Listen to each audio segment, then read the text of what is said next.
I was remembering today a 3-week that I dedicated to this loving kindness practice at Insight Meditation Society. And I was remembering very vividly about a week of that. I went through so much intensity, and the main emotions that were coming up: fear, anger, rage. And I was like, gosh, I don't know about this practice. It's bringing up everything that, is really difficult to be with. And yet, I kept returning over and over and over again to just inclining the mind, opening the heart. And part of that time, I realized that even though I dedicated that practice period to this loving kindness practice, to this heart practice, I had also been training so intensely in mindfulness, insight meditation, that I couldn't just do one practice or the other practice. I was doing both mindfulness and heartfulness. And I went to speak to a teacher there, and once it did finally open, it does open. It does change. And I was talking to them, and they're like, did you get here from metta? Did you just do metta? This is where you got from metta? And I'm like, no, I was doing mindfulness and metta. And she's like, And it kind of just made me think a minute, or 2 or 3 or months or years. I've been contemplating this. What is this interface of mindfulness practice and heartfulness practice? How do those work together? And in the Buddhist wisdom tradition, there's this beautiful image that I want to invoke here. And some of you are very familiar with the image and have even taught yourselves on this. And it's the 2 wings of the bird. So one wing is wisdom. One wing is, let's say, loving kindness, compassion. Sometimes we interchange those, and they have distinct qualities, and yet they do point to this ability that we have to meet our experience with warmth, gentleness, and then connect to the alleviation of whatever suffering, if we do. We want to alleviate that in some way. That movement of compassion into action.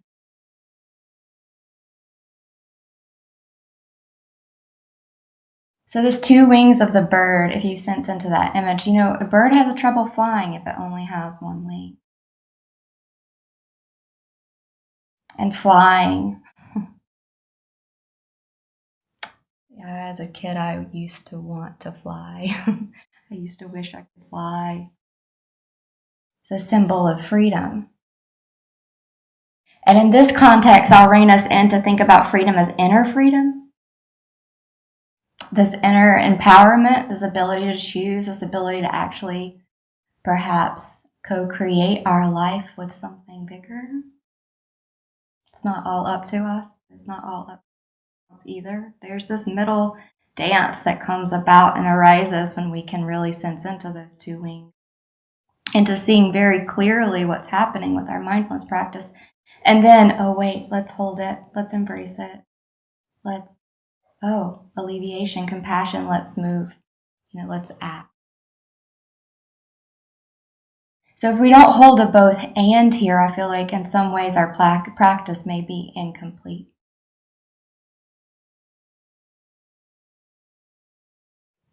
So in this talk tonight, I want to zoom in. I'm going to zoom in a little bit to mindfulness practice, and then I'll zoom in a little bit to heartfulness practice, and then we'll talk about these 2 and how they really do toggle back and forth.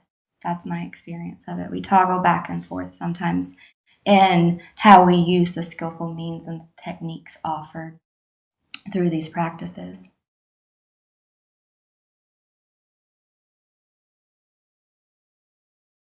And part of my exploration on freedom started, I mean, it's been, a couple of decades, I suppose, now. But on a 2-month retreat, I really went into this pretty deeply when I was studying with Jack Kornfield, and he gave me a wisdom in vocation. And concentration was pretty steady, and there was a foundation to start to be able to say, what do I want to know? What is there to know? What is there to see clearly? Yeah. A lot. There's a lot to see. And I started working with this in vocation. May a deep understanding of freedom arise. It's an intense invocation. So, one of those things that comes with a little bit of a warning label, like once you start, better finish. And it really sent me back into some cycles of what the Buddhists call samsara. And you might actually feel this, like, samsara, we have these words in the Buddhist tradition, and it's like,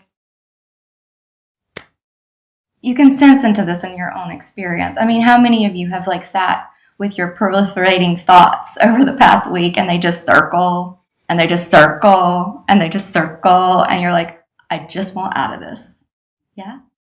That's samsara. That's samsara. Over and over and over again. And the Buddhists really do point us to this perspective of oh wait, you can observe it. And if you observe it, then you're not it anymore. You're free from it. Yeah, so that can be that simple. So it sent me into these cycles. And oh gosh, the contraction. And what I really started to zoom in on was this movement of mind clinging. It feels so terrible sometimes. And I wrote Jack this note, and I was like, does this ever end? And he wrote me back, relax, and you will know. Relax, and you will know.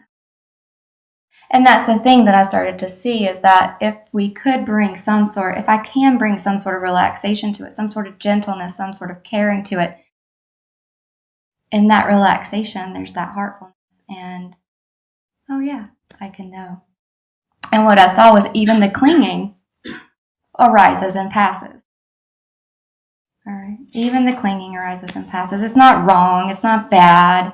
It's clinging. It arises and passes. If I resist it and I mess with it, try to get out of it, it makes it worse. That's what the Buddhists call suffering. Yeah? So we have this ability through our mindfulness practice to start to look into the 3 characteristics, and I'll touch briefly on them right now because I feel like that's where mindfulness switches into insight. And suffering is what we start to see clearly, how if I could just be with the intensity of clinging without adding anything extra onto it, without spinning out, without making up a bunch of stories, coming right into this moment, didn't mean it wasn't painful, didn't mean that there wasn't some patterns of mind that I needed to see, but it arose and it passed. And I didn't need to add on top of it. Some suffering the Buddhist tradition points us to, we can't get out of it. Sickness, old age, and death. So don't try. Don't try to get out of that. Sickness, old age, and death. If we're lucky, we'll make it to old age, yeah. And part of the bracing and the clinging, part of the other insight that comes with our practice is that everything is impermanent. And if we really brace and cling against it, then we're just back into the loop. And so this is the way that we start to work with impermanence. And impermanence is like a bittersweet kind of, you'll sense into your own relationship with impermanence. In some moments, oh, thank gosh, that's not going to last, right? In some moments, oh, can I just stay here forever? I got here, this is a beautiful retreat center, I'm in bliss, this is great. I need to move here. This is where it's at. I found where I'm supposed to be, here. Yeah, it's impermanent though. And then your mind starts, oh no, I gotta go. And then, but Yeah, it's because we know that we really can't hold on to it. And when we do, back to the loops.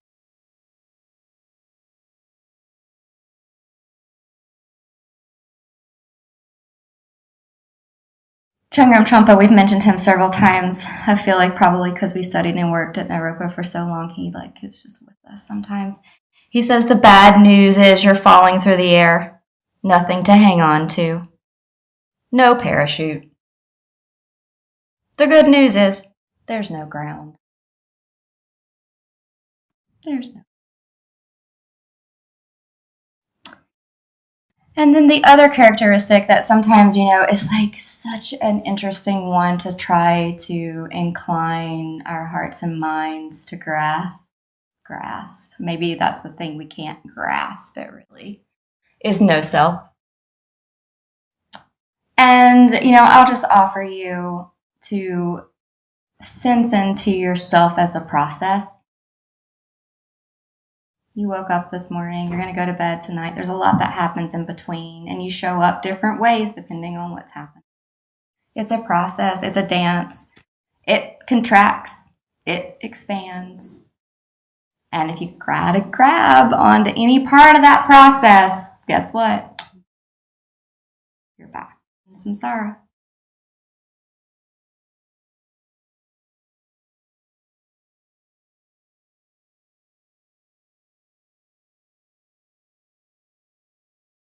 So with our mindfulness practice, it really is teaching us to come into this direct experience of being with whatever is happening as it's happening and sensing it.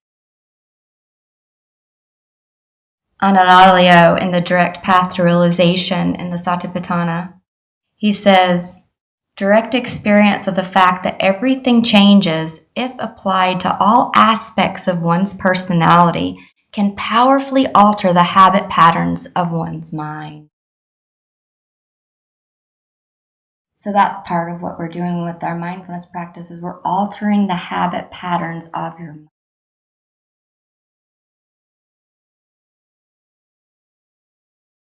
And some of your habit patterns, if you might have noticed that, these thoughts. What's your relationship to thinking? I invite you to soften and to love the cognitive mind. It's not its fault, it's out of control sometimes. We haven't learned to work with it very well. Most of us haven't. And it's the thoughts that sometimes, in our thinking process, when there's a lot of thoughts, we're separate. It really does feel like we're separate. We're isolated, these thinking. But not all thinking, right? So part of our practice is starting to use the practice to start to use our discernment. Like, what are these thoughts? Yeah? Not all thoughts are problematic. In A Body Keeps the Score by Bessel van der Kolk, he says, the first part of this quote talks about his teacher. He says, Elvin Simrad, Bessel's great teacher, his teacher, taught us that most human suffering is related to love and loss, and that the job of therapists / maybe mindfulness teachers is to help people acknowledge, experience, and bear the reality of life with all its pleasures and heartbreaks. The greatest sources of our suffering are the lies we tell ourselves, he'd say, urging us to be honest with ourselves about every facet of our experience. He often said that people can never get better without knowing what they know and feeling what they feel. Mindfulness, knowing what they know and feeling what they feel.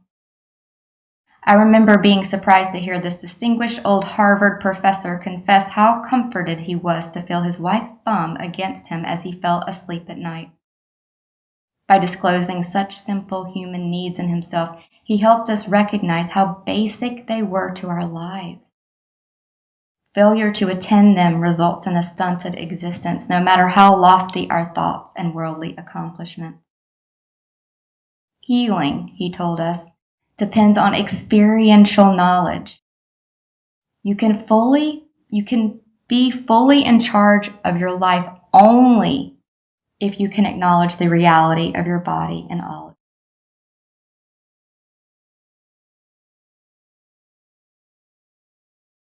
Fully in charge of your life. Simple human needs. And sometimes we don't even know what they are. Sometimes, Vince asks me, what do you need right now? I'm like, I don't know. Mindfulness, yeah. It supports us in learning what we need, who we are, what kind of habits are happening, what lies we're telling ourselves. Now, how do we figure that out? If you try to figure it out with your thinking, you might have noticed you start to spin around back to the cycles. I mean, at some point, it kind of gets hilarious, but sometimes when we're really in it, it's not funny at all.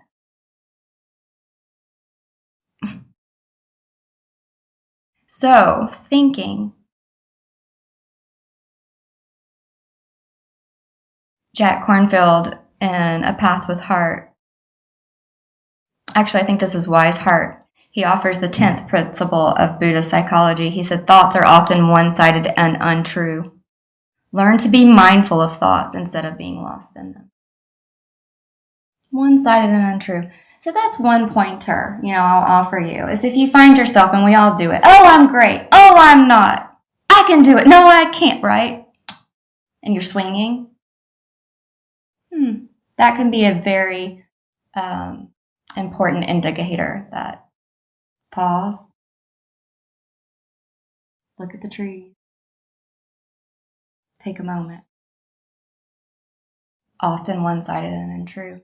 But if you're not great and you're not great, then who are you? Where does confidence come from? It starts to come from the two wings. I'll just offer you that.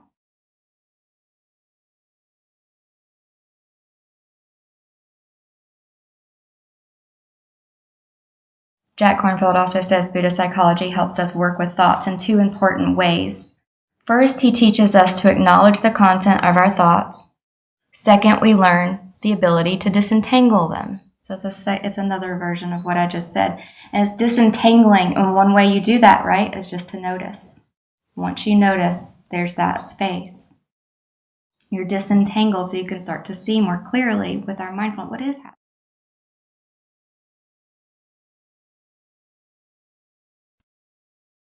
So then what? As we start to see more clearly and incline to opening the heart, you might have noticed that some intense emotions might start to arise. And here we have these thoughts, I can't handle this, or this is too much. And sometimes it might be true, and sometimes not. So how do you figure that? Because your practice will get intense. I'd like to see if you're able to show me whose practice has gotten intense over the past 3 years. Anybody's? Okay, a few people. Yeah, all right. Okay. So one thing that Jack also offers, and I just like his ability to weave in Buddhist psychology, the Buddhism with psychology, and that's why I'll reference him a lot with working with thoughts, because I feel like he really does offer us a brilliant roadmap to distinguishing different kinds of thinking. And part of what he says is like one of the tricks or one of the keys is to sense the vibration beneath the thinking.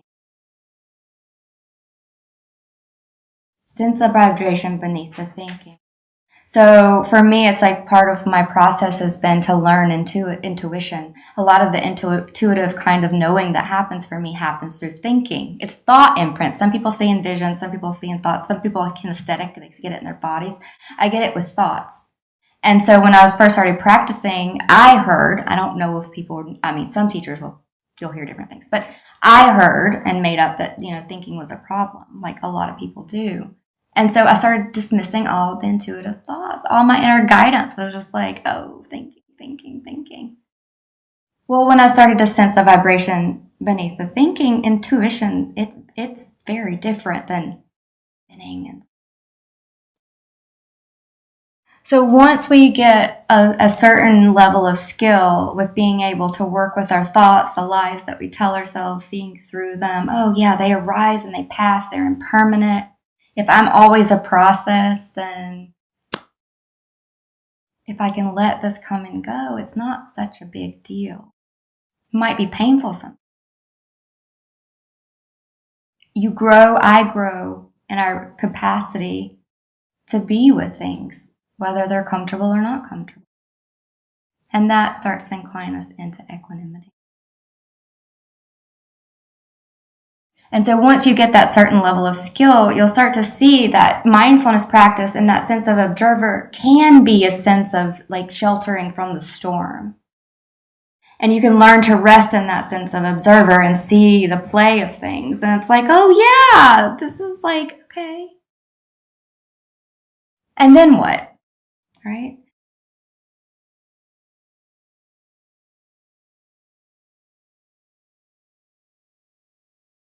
Jack again, Buddhist psychology makes mental health simple for us to understand.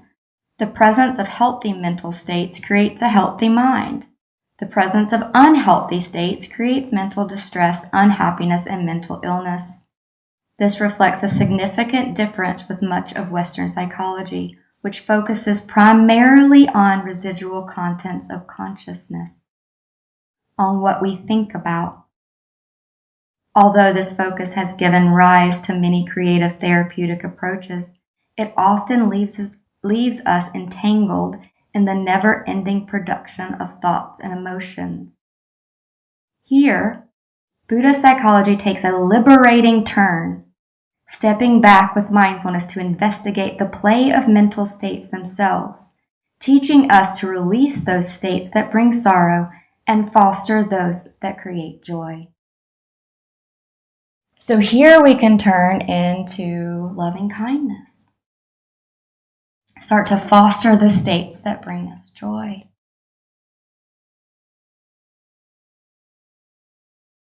And so part of what happened when I was working with this May a deep understanding of freedom arise, I went to Jack and had a one-on-one meeting, and I was like, how could you do this to me? Right? How could you give me this phrase? And I was just like, this is just, oh my gosh. I see the clinging. I'm with the clinging. I'm trying to relax. And if you haven't noticed, if you try to relax too much, then you start to tense up and it doesn't work. And he just looked at me and smiled real big. And he's like, may equanimity arise. I said, what? He said, may equanimity arise. Try it. And I said, may equanimity arise? He's like, no, like you mean it. I'm like, all right, may equanimity arise. I'm like, it's not working. He's like, just, you can't make it happen. And boom, it was there. It was just like, boom. And I was like, oh, this is magic. Oh my God, I just found the answer to everything. Every time I don't feel good, I can say, may equanimity arise, and then boom. He's like, well, you're not really through that cycle that you're in. But isn't it cool that you can incline, that it's always here? So it's like we learn to work with mindfulness and heartfulness. We learn, okay, yeah, in this moment, maybe I need to see really clearly what's happening. Maybe I need to deconstruct my experience so that I can put it into parts so I actually can see, right? Okay, you have buckets. You say, all right, breathing is like this, long, short, fast, slow. Expansion, contraction. Okay, so next bucket, body. All right. Sensations. Next bucket, feelings. Ooh, okay, let me see if I can recognize. Allow. Investigate them. Name them. This is rain. And then there's the thinking. All right. Let me sense into the vibrations behind the thinking. Maybe I can even get a clue what I'm feeling. Maybe that's my doorway into sensing my body. So you don't have to do it in order. You can jump around with whatever the doorway in to being able to see. And once you see your patterns so many times, and they just start to kind of be What is this? Now, the interesting thing is like, how many times have you seen a pattern in your experience? And it just continues to happen. Yeah. Like, I mean, pizza is not very good for me, and I know what I'm doing with it, and then sometimes I eat it anyway. I can mindfully eat that pizza that's not so good for me. We all do it, you know. We're not perfect. Perfection is an interesting thing all in itself, right? Why wouldn't I pick the fourth piece of pizza, right? It's like, what causes me to change? What causes me to break that loop? Heartfulness, right? Heartfulness comes in and says, oh, really? Do you want to do that next? Maybe not. Maybe I do it anyway. I don't. Depends on the moment, right? But there's the choice. There's the self-authoring ability that we have. All right. Along with the spaciousness of loving awareness, in that moment, I see clearly and I'm empowered to make the choice. Now, you never know necessarily what you'll do until you do it. But there's the choice.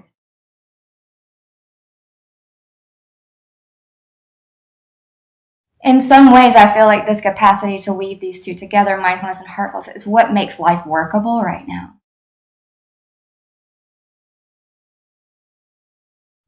And it's with the heartfulness that usually our boundaries start to grow, to dissolve, to change, to become more and more and more and more universal in quality.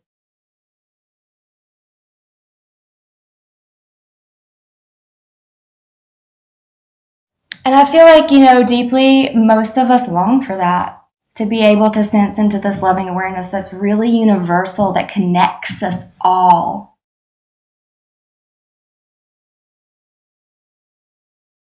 And we work with mindfulness to see clearly how we tell ourselves we don't have access to that, or we can't handle it, or it's not enough, or we're not worthy, or...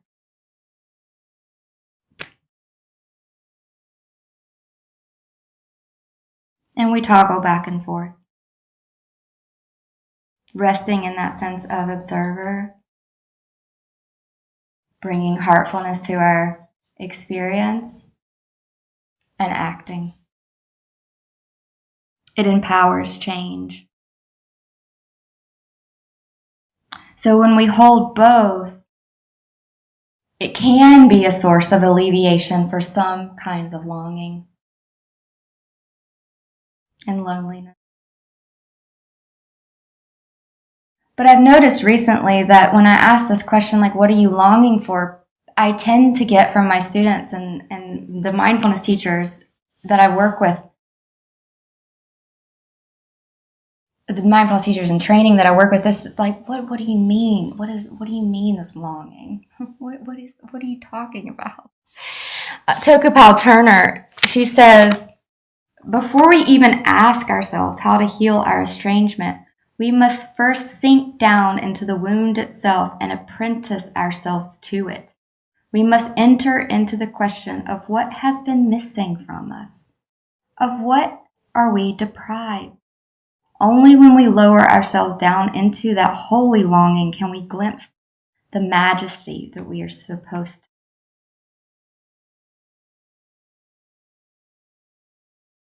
So I'm really talking about that sense that you just like, there's a part of you that knows that there's something more and you just want to realize that, and you have glimpses of it. All of you have glimpses of it.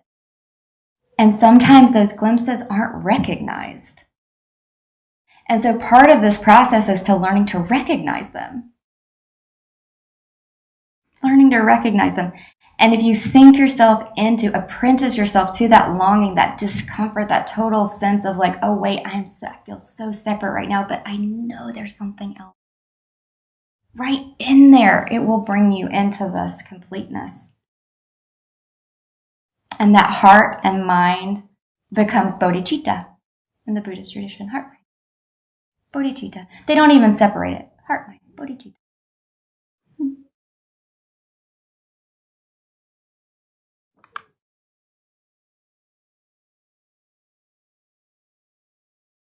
So when we hold both wisdom and compassion together, these two wings, mindfulness, heartfulness practice,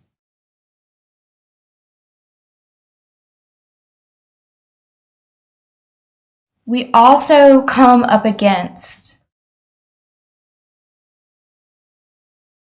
the paradox of it. The paradox of opening into the universal and still living in this human body, in an individual, personal body, particular. There's some words people use. Body. And for a long time, my rational, logical, sensical mind I've struggled for a while to make sense of it rationally and cognitively, and I'm not so sure it's possible. I'm not so sure it's possible. I feel like we live into these questions, like Rilke says, and the way that we live into it, the paradox just starts to answer itself.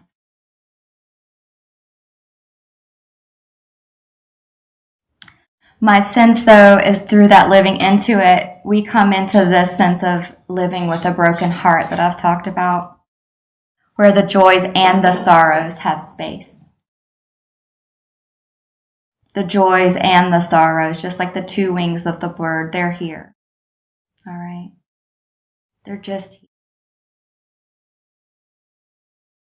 And we go through our own process around accepting that. And acceptance, I'm not saying condoning behavior. That's that paradox that we learn and lean into and toggle with, and just sometimes get so frustrated. I know I've been so frustrated with it. So disappointed. Like, why is it like this? Yeah. Especially when you start to open and become sensitive and start to see clearly. No, yeah.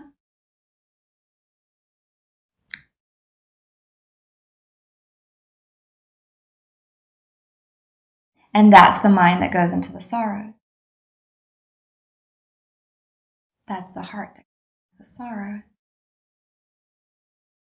And then you have the joys, you have the beauty, and you have the trees and the flowers and the river, and those moments where, you're connected with someone and you feel seen, and the dancing and the festivals and whatever brings you that sense of life, they're both life. It's just, where do the preferences? Usually it's to the happy, right? Get rid of this stuff. But through our mindfulness and heartfulness practice, we learn they coexist. And we can become self-authoring in how we choose to live with this.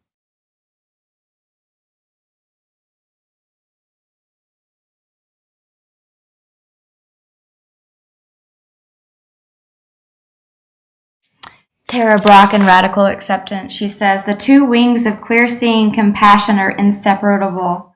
Both are essential in liberating us from the trance of unworthiness. They work together, mutually reinforcing each other. If we are rejected by someone we love, the trance of unworthiness may ensnare us in obsessive thinking, blaming the one who hurt us, believing that we were jilted because we are defective. We may feel caught in a relentless swing between explosive anger and wrenching grief and shame. The two wings of radical acceptance free us from the swirling vortex of reaction. They help us find the balance and clarity that can guide us in choosing what we say or do.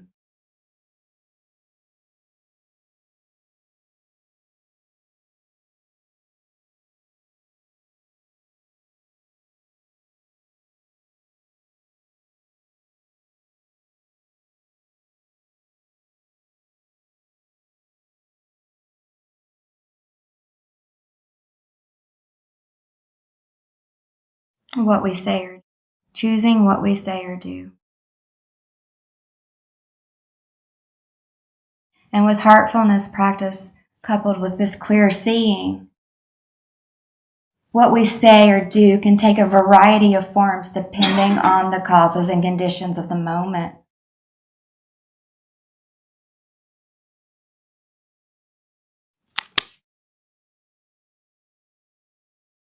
Sometimes it's important to have boundaries. Sometimes it's important to say no. Sometimes it's important to take a stand, to speak out. And it's living in this dance between the universal and personal that, sometimes there just can be a lot of confusion until it works itself out in your experience, in your practice. It works itself out. Because as we open into the more universal, it's like, whoa, we're so interconnected that honestly, with intensive metta practice, it's like everyone is equal. Now, equal doesn't mean the same. This is what I learned. David Loy, who's a Buddhist teacher, teaches Zen. He was sitting around my kitchen table, and I just had Xander. And I was breastfeeding at the time, and he was getting ready to give a talk, and Vince was like, oh, I'll take you to the talk. And I'm like, well, I want to take him I want to go, but I'm breastfeeding with Xander, so I can't, there's all these, there's just causes and conditions. And I'm like, but it's not fair that I have to, I was raised 80 feminists. I should be able to do everything. I can do it all. And David Loy looked at me and says, Emily, equal doesn't mean the same. And I was like, what? So I've been sitting with that for years. And yeah, Vince can't breastfeed Xander, or couldn't.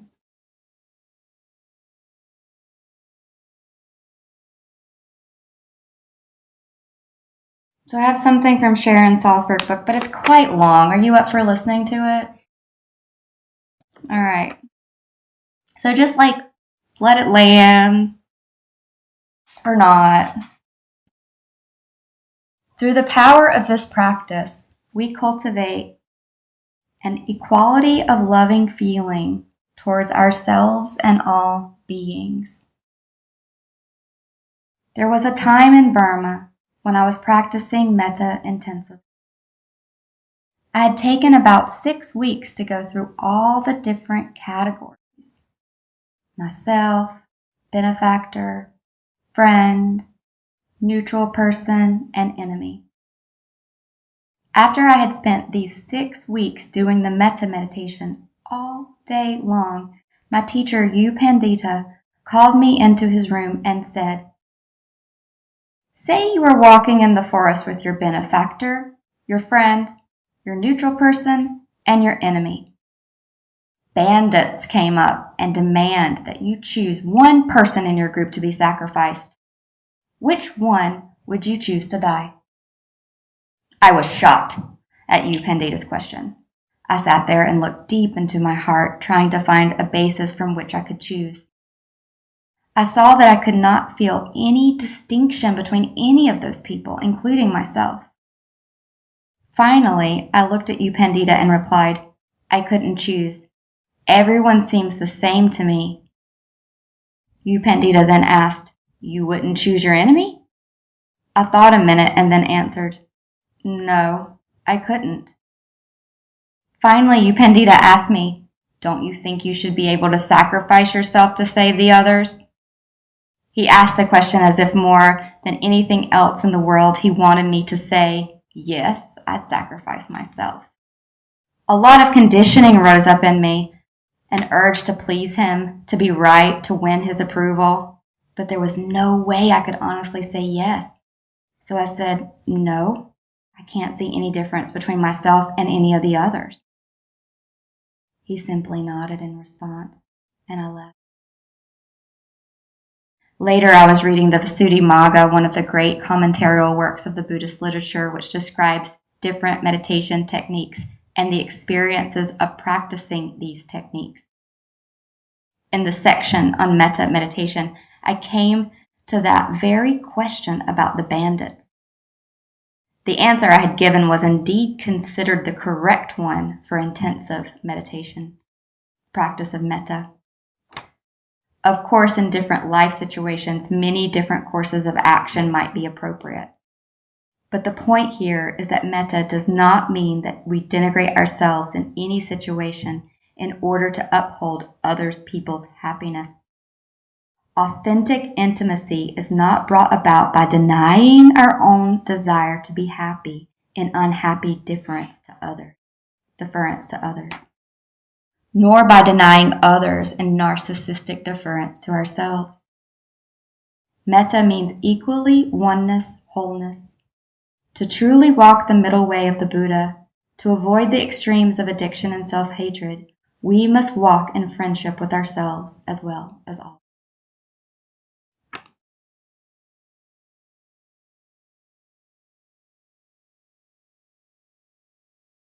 So we live into this. May it be so. May it be so. That we see ourselves just as important, just as worthy as everyone. And yet, as she says, the causes and conditions, the circumstances require action. And those may take different forms. Because we live in a world today that requires us to act. And honestly, sitting here like this is a type of action. This is a type of resistance. This is a type of revolution.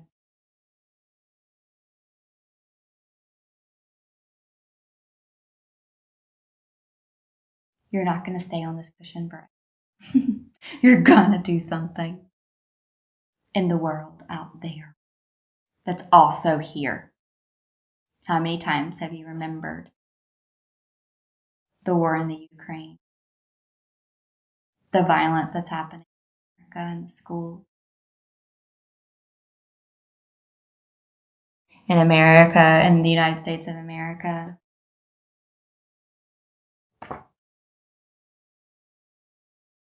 There's a lot going on, just like everywhere else in the world. I'll share a story, though, that happened recently for me in relationship to the violence that's happening in America.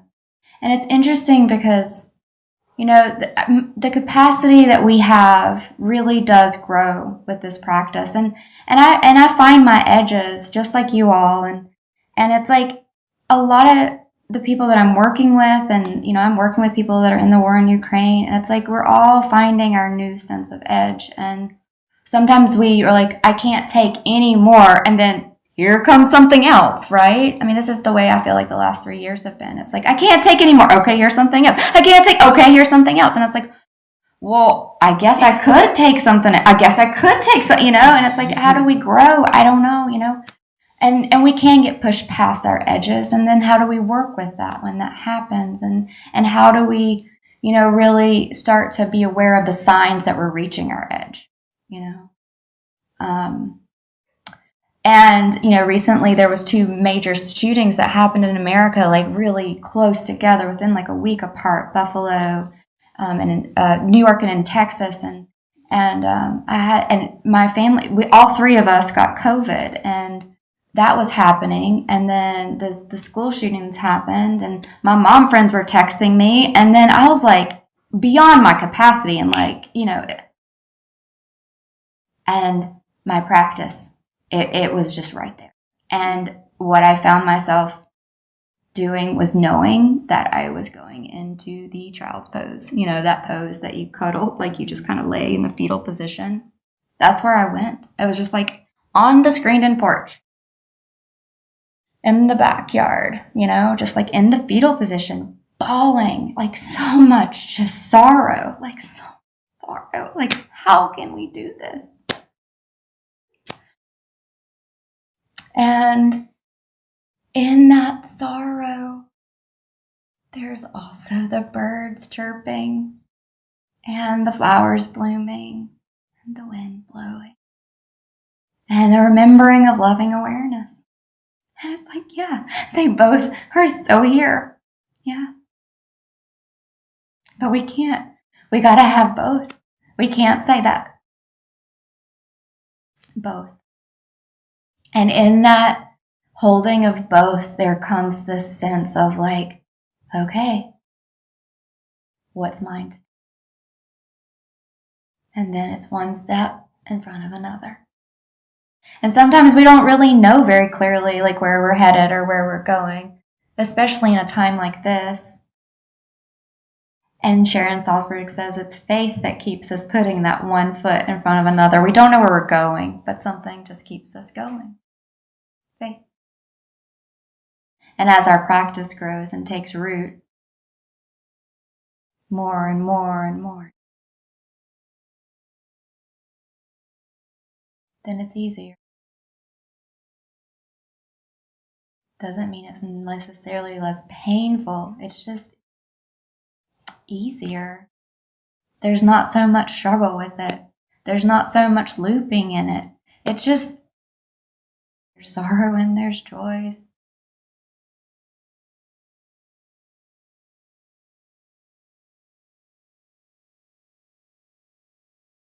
And we definitely have these moments where it's like, really? Are you sure? I got sick of like several years ago, and I have a chronic illness, and it's manageable. And at the time, though, when it first was coming on, I lost all function of this arm. I was hospitalized. Xander was 18 months old, so I couldn't change diapers. I couldn't pick him up. And, it's like one of those things I could feel it in the room. It's like, oh my God, I don't wish that on anyone. But yeah, it's like it was happening, It's like, okay. Yes, it was painful. Yes, there was sadness. Yes, there was grief. Yes, I couldn't type. But I could record messages, I could have things transcribed. Thank goodness I could show up in front of a screen, My practice was just, I loved my life. And there were moments where all I could do was touch the wall. Jack, that's one of the things I learned from him. It's like to settle the nervous system. I remember just standing, touching the wall. And that's what we do sometimes. That's what we steady. What is happening? Mindfulness. Let's see clearly. And with heart. Without the heart, it can get pretty.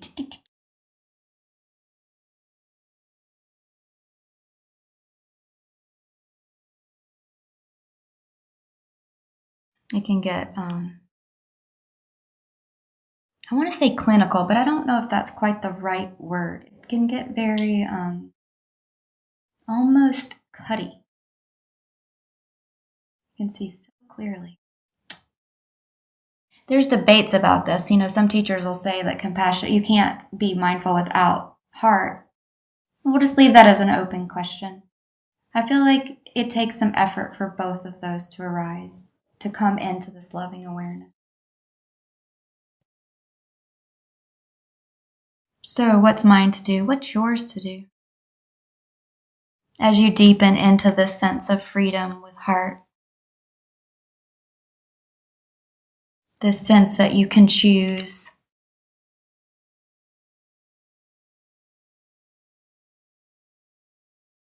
a life worth living.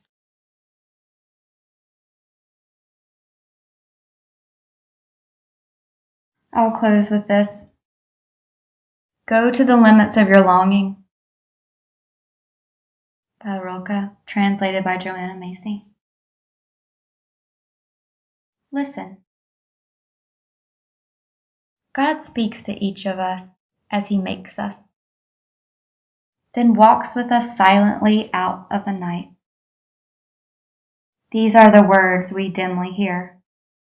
You, sent out beyond your recall. Go to the limits of your longing. Embody me. Flare up like a flame and make big shadows I can move in. Let everything happen to you, beauty and terror. Just keep going. No feeling is final. Don't let yourself lose me. Nearby is the country they call life. You will know it by its seriousness. Give me your hand.